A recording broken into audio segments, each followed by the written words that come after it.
So, sandbag squatting. I've got a 5 kilo vest on. The bag is as heavy as it's ever been now. You know, I keep putting more sand in it. So I reckon it's 43 kilos. That's what I weighed it at. So the whole thing is 43 kilos bag, 5 kilo vest. But you know, that's not saying much. It's the awkwardness of the thing. Not just the weight. It's the you know, it's way in front of you. Okay, so what I've got here, I've done did a warm up, did a seated press, 4 sets of 5, just done, 40 kilos. Now I'm going to do these squats, 4 sets of 5 hopefully. So let's see how it goes.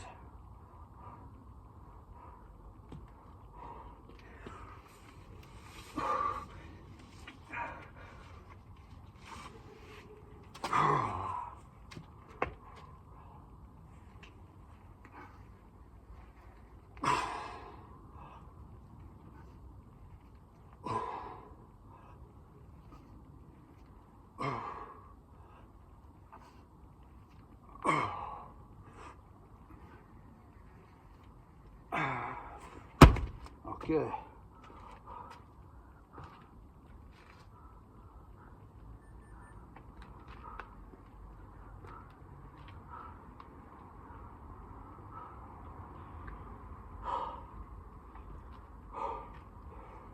Not so bad. Probably had another rep in me. But I've got 4 sets.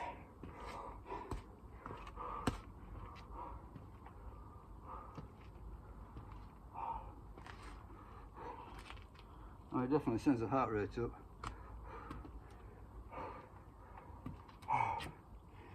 So yeah, you know, the plan here, so I've been doing these sandbag squats now for a few weeks. So this is the first, you know, this is my first run at them ever.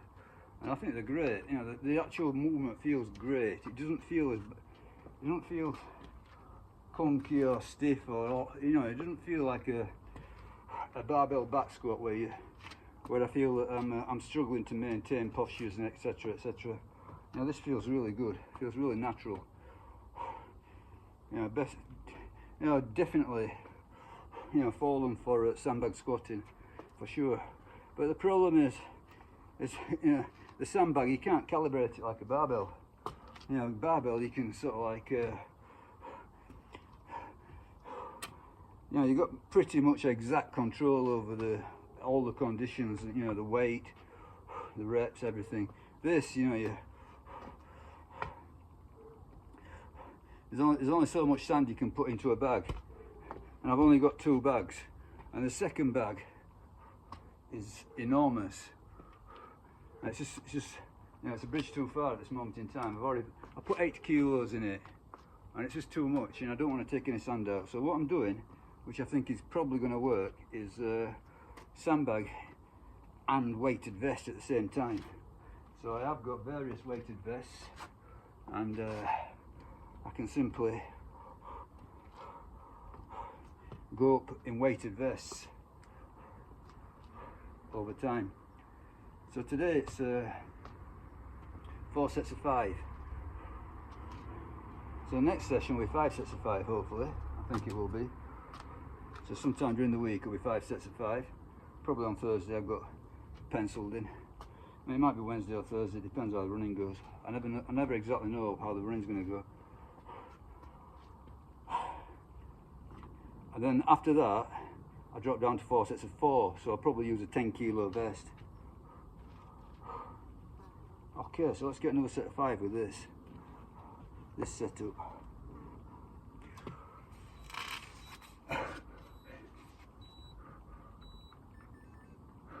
Yep.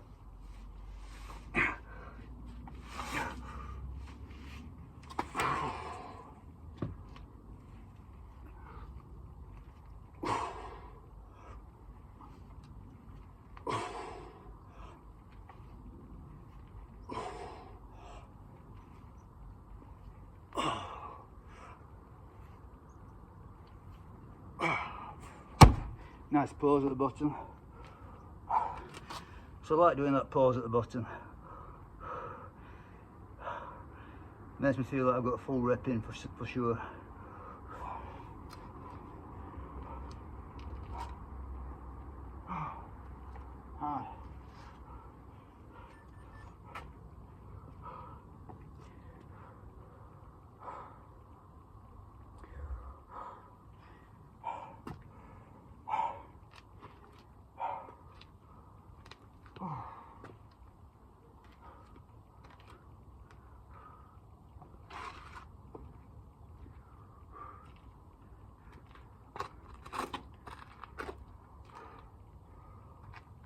Catch my breath. Yeah, it just sends the heart rate flying.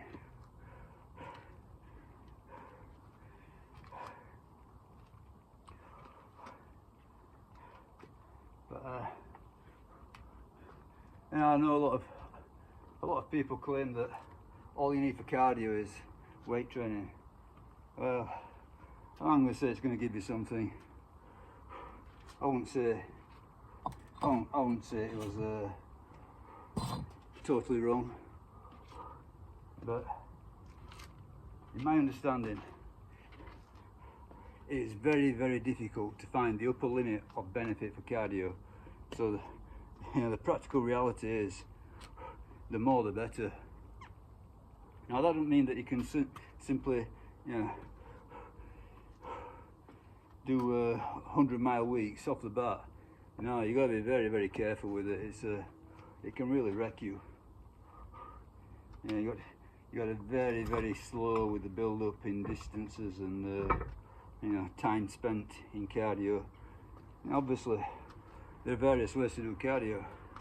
You know, if you want to do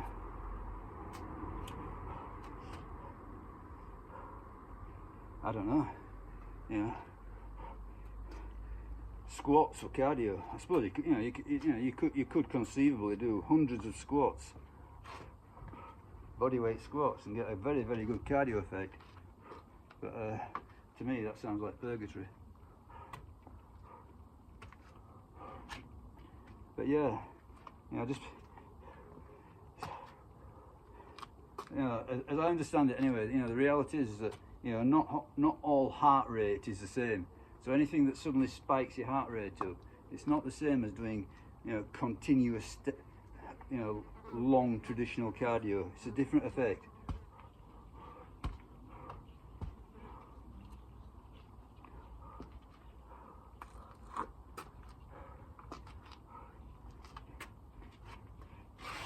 But you know, another reality is that you know, you've only got so much recovery.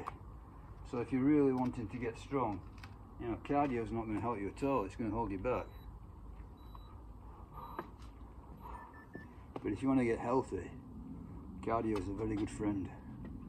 Okay, so another set 5 hopefully.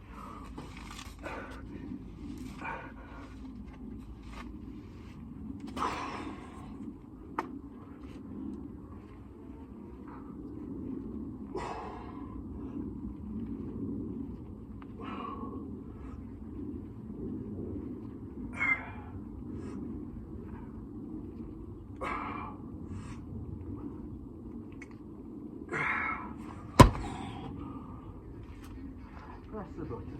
Yes.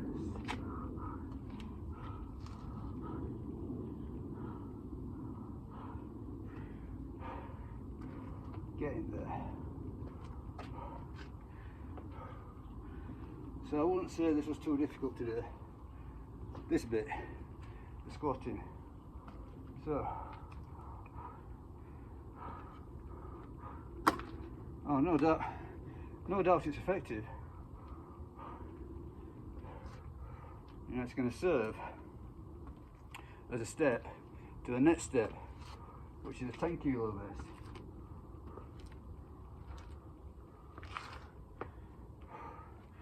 So yeah, it's going to be effective, but it just doesn't feel, you know, maximal. Feels like, you know, if I wanted to, I could push it a little bit further, but I'm going to apply wisdom and take my time about it. So yeah, you've got to train hard, but so long as over time you're increasing something, so long as something's going up over time, don't worry about it.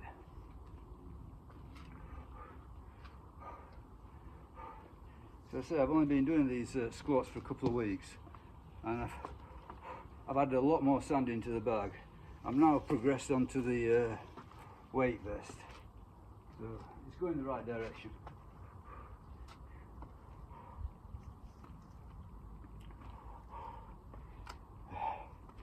It just feels like a better squat altogether. I mean, I think that I've done plenty of back squatting in my time. I used to be a very good squatter. Well, I used to be a 200 kilos for reps squatter. How good that is, that's up to you to judge. But that's a long time ago. And my thought on it is, it's not the most dangerous thing, it's not the worst thing to do for your body, but I think there are certain risks, and as you get older, those risks are compounded. And I'm thinking that this is probably the better long-term solution to squatting. You don't want to be putting all that weight on your spine at this age. It's up to you, obviously. I'm not saying it's really bad. I'm just saying there's a slight risk, and it's up to you to take it or not.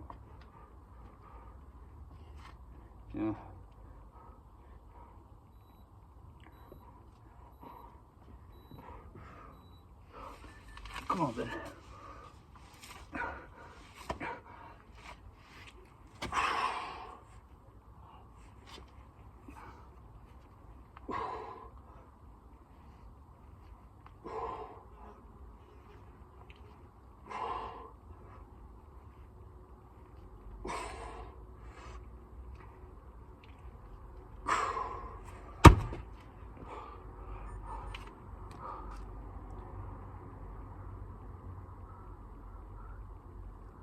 Okay, that sandbag's done. So what comes next is pull-ups. So I think I'll sort of film again. I'll do some pull-ups later.